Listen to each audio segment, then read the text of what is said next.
नमस्कार दोस्तों, स्वागत है आपका study for talent all competition classes में। दोस्तों, आज हम मिडिवल हिस्ट्री के थर्ड पार्ट की शुरुआत करेंगे। बहुत दिनों बाद मैंने आज अपने चैनल पर वीडियो डालना स्टार्ट किया है मित्रों। तो मैं थर्ड पार्ट जो है हमारा, इसमें मैं आपको गुलाम वंश से संबंधित घटनाओं के बारे में बताऊंगा, जिसे बोलते हैं शालवे डायनेस्टी, मतलब गुलाम वंश। तो ये गुलाम वंश जो था, ये एरो का रेड एरो जो है, जो आपको दिखा रहा है, ये यहाँ से यहाँ तक भारत में गुलाम वंश था। जैसे कि ये तुम्हारा थोड़ा सा ये पार्ट, तो मित्रों गुलाम वंश, तो इसे दिल्ली सल्तनत भी बोला जाता है। और इस समय जब ये चल रहा था, तो इसे हम ये बोल सकते हैं कि शक्तिशाली राजतंत्र की स्थापना के लिए संघर्ष किया जा रहा था इस समय। तो गुलाम वंश में 11 शासक हुए थे। अब इसी तरीके से आगे के जो वंश आएंगे, खिलजी वंश, तुगलक वंश, सैयद वंश, लोदी वंश, आपसे पूछा जा सकता है सबसे ज़्यादा शासक जो हुए थे किस वंश में हुए थे। वो हुए थे गुलाम वंश में। और इसी में जो सबसे कम शासक थे वो थे लोदी वंश में। तो मित्रों, गुलाम वंश को कई भागों में बांटा गया है, जैसे कि कुतुबी राजवंश, और तुम्हारा शमसी राजवंश, और भी हैं इसमें बलवनी वंश में 3 शासक थे, गैसुद्दीन बलवन, मौजुद्दीन कैकुवाद और क्यूमर्स। तो जो हम डिस्कस करेंगे, गुलाम वंश के बारे में डिस्कस करेंगे। गुलाम वंश 1206 से 1290 ईस्वी तक ये रहा। तो गुलाम वंश के बारे में बात यह है कि दिल्ली पर शासन करने वाले सुल्तान 3 अलग अलग वंशों के थे गुलाम वंश में। कुतुबुद्दीन ऐबक ने कुतुबी, इल्तुतमिश ने शमसी व बलवन ने बलवनी वंश की स्थापना की। आपसे पूछ लिया जा सकता है क्वेश्चन कि कुतुबी वंश का संस्थापक कौन था? कुतुबुद्दीन ऐबक। और जबकि इल्तुतमिश जो था वो शमसी वंश से था, संबंध रखता था। और बलवनी वंश की स्थापना बलवन ने की थी। सबसे पहला जो वंश था वो था कुतुबी वंश। कुतुबी वंश को हम दास भी कहते हैं। दास या गुलाम वंश का नाम दिया जाता है, क्योंकि इस वंश का जो पहला शासक था कुतुबुद्दीन ऐबक, जो मोहम्मद गौरी का गुलाम था। पूछ लिया जाता है क्वेश्चन कि मोहम्मद गौरी का गुलाम कौन था? कुतुबुद्दीन ऐबक। जो दिल्ली सल्तनत के सुल्तान थे वो इस तरीके से थे। कुतुबुद्दीन ऐबक 1206 से 1210 तक 4 साल, मतलब गुलाम वंश। इल्तुतमिश आया, इल्तुतमिश के बाद रजिया सुल्तान, मुइजुद्दीन बैराम शाह आया, अलाउद्दीन मसूद शाह आया, और नासिरुद्दीन महमूद आया, फिर उसके बाद लास्ट में बलवन आया। अब हम बात करेंगे कुतुबुद्दीन ऐबक की। हर एग्जाम में, चाहे वो एनटीपीसी का हो, एसएससी सीजीएल का हो, यूपीएससी का हो, कुतुबुद्दीन ऐबक से क्वेश्चन जरूर आता है। तो मित्रों, मुइजुद्दीन मोहम्मद गौरी के गुलामों में सबसे योग्य और विश्वसनीय कुतुबुद्दीन ऐबक था। कुतुबुद्दीन ऐबक तुर्क जनजाति का था। और कुतुबुद्दीन ऐबक का अर्थ होता है चंद्रमा का देवता। पूछ लिया जाता है कि निम्नलिखित में से कुतुबुद्दीन ऐबक का अर्थ क्या है? चंद्रमा का देवता। बचपन में ही यह दास के रूप में निशापुर के बाजार में लाया गया। वहाँ उसे फ़खरुद्दीन अब्दुल अजीज कुकी ने खरीद लिया। फ़खरुद्दीन अब्दुल अजीज कुकी कौन थे? काजी थे। पूछ लिया जाता है क्वेश्चन कि कुतुबुद्दीन ऐबक को किसने खरीदा था? फ़खरुद्दीन अब्दुल अजीज कुकी ने। तो मित्रों, आगे चलते हैं। कुतुबुद्दीन ऐबक ने कुरान पढ़ना सीख लिया, तो इसलिए वह कुरान खां, मतलब कुरान खां का मतलब होता है कुरान का पाठ करने वाला, जिसके नाम से प्रसिद्ध हो गया। मोहम्मद गौरी की सेवा में आने के बाद कुतुबुद्दीन ऐबक ने जीवन में बहुत बड़ा परिवर्तन आ गया। मतलब मोहम्मद गौरी की सेवा में जब से ये आया, तो इसकी लाइफ ही चेंज हो गई। तो अमीर आखुर का मतलब होता है शाही घुड़सवार का अधिकार। पीसीएस के एग्जाम में पूछा गया था, निम्नलिखित में से अमीर आखुर का मतलब क्या है? शाही घुड़सवार का अधिकारी के पद पर प्रोन्नत कर दिया गया। कुतुबुद्दीन ऐबक का जो राज्याभिषेक 25 जून 1206 में हुआ था।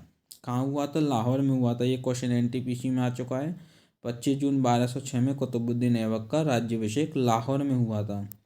उसने लाहौर को अपनी राजधानी बनाया। लाहौर को राजधानी किसने बनाया? कुतुबुद्दीन ऐबक ने।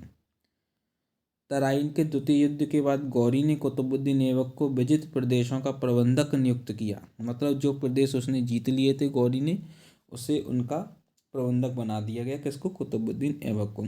इन क्षेत्रों पर नियंत्रण स्थापित करने के लिए कुतुबुद्दीन ऐबक ने दिल्ली के निकट इंद्रप्रस्थ को अपना मुख्यालय बनाया। कुतुबुद्दीन ऐबक ने दिल्ली के निकट इंद्रप्रस्थ जो था उसे हेड क्वार्टर बना लिया अपना। 1208 में मोहम्मद गौरी के भतीजे गयासुद्दीन महमूद ने कुतुबुद्दीन ऐबक को दास मुक्ति पत्र देकर सुल्तान की उपाधि प्रदान की। अब क्वेश्चन ये भी आ जा सकता है कि कुतुबुद्दीन ऐबक को सुल्तान की उपाधि कब मिली थी? 1208 ईस्वी में। किसने दी थी? गयासुद्दीन महमूद ने। गयासुद्दीन महमूद कौन था? मोहम्मद गौरी का भतीजा।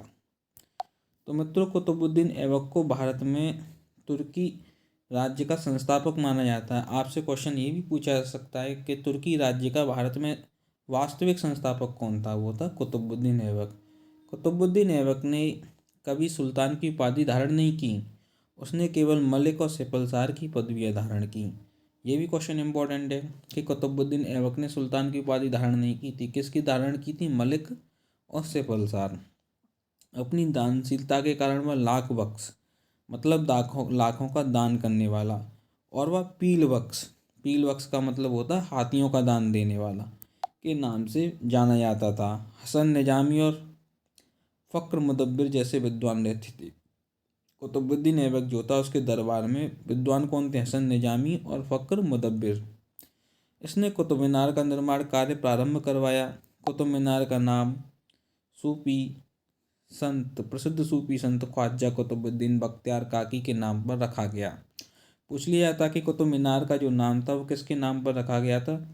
प्रसिद्ध सूफी संत ख्वाजा कुतुबुद्दीन बख्तियार काकी।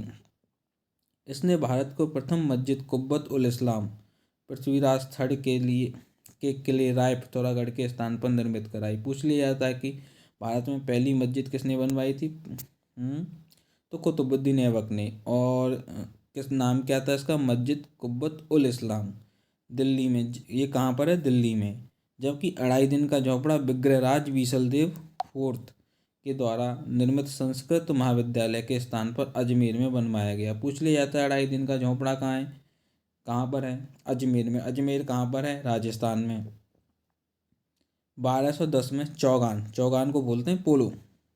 खेलते समय घोड़े से गिर जाने के कारण कुतुबुद्दीन ऐबक को गहरी चोट लगी, जिससे उसकी मृत्यु हो गई। इसके बाद आते हैं साहब कुतुबुद्दीन ऐबक जी के बाद आते हैं आराम शाह, जो हमेशा आराम में रहते थे। कुतुबुद्दीन ऐबक की अकस्मात मृत्यु के कारण उसके उत्तराधिकारियों के चुनाव की समस्या को तुर्की सरदारों ने स्वयं हल किया। कुछ तुर्की सरदारों ने आराम शाह को लाहौर में सुल्तान घोषित कर दिया। कौन सी सन में? 1210 में। आराम शाह कैसा शासक था? आराम शाह एक अक्षम और अयोग्य व्यक्ति था। अनेक तुर्क सरदारों ने उसका विरोध किया। दिल्ली के तुर्क सरदारों ने बदायूं के गवर्नर इल्तुतमिश को दिल्ली आने पर निमंत्रण भेजा। उस समय इल्तुतमिश कहाँ था? बदायूं का गवर्नर था। इल्तुतमिश शीघ्र ही दिल्ली पहुंचा। आराम शाह भी उसके दिल्ली आगमन की सूचना पाकर, मतलब जब उसे लगा आराम शाह को कि इल्तुतमिश साहब दिल्ली आ रहे हैं, तो उनकी यह सूचना पाकर दिल्ली तक जा पहुंचा। परंतु इल्तुतमिश ने उसे पराजित कर उसकी हत्या कर दी और इल्तुतमिश खुद सुल्तान बन गया। तो इस तरीके से आराम शाह का दी एंड हो गया। तो आगे जो हम पार्ट लेकर आएंगे उसमें हम इल्तुतमिश के बारे में बात करेंगे। तो मित्रों, हमारे इस पार्ट को ध्यान से पढ़ो। इसमें से 1 या 2 क्वेश्चन जरूर मिलेंगे आपको किसी ना किसी पेपर में, और मैंने आपको ये बहुत ही सूक्ष्म में बताया है। इसके बाद जब हम इल्तुतमिश जी के बारे में बताएंगे, थोड़ा ऐसे डिस्क्रिप्ट करेंगे, थोड़ा बड़ा करेंगे, तो आपसे रिक्वेस्ट है कि हमारे चैनल को सब्सक्राइब करें और शेयर करें ज़्यादा से ज़्यादा, और ज़्यादा से ज़्यादा शेयर करेंगे हमें भी थोड़ा अच्छा लगेगा, और अच्छा लगेगा हम आपको अच्छी से अच्छी वीडियो बनाएंगे। जब तक के लिए दोस्तों, नमस्कार।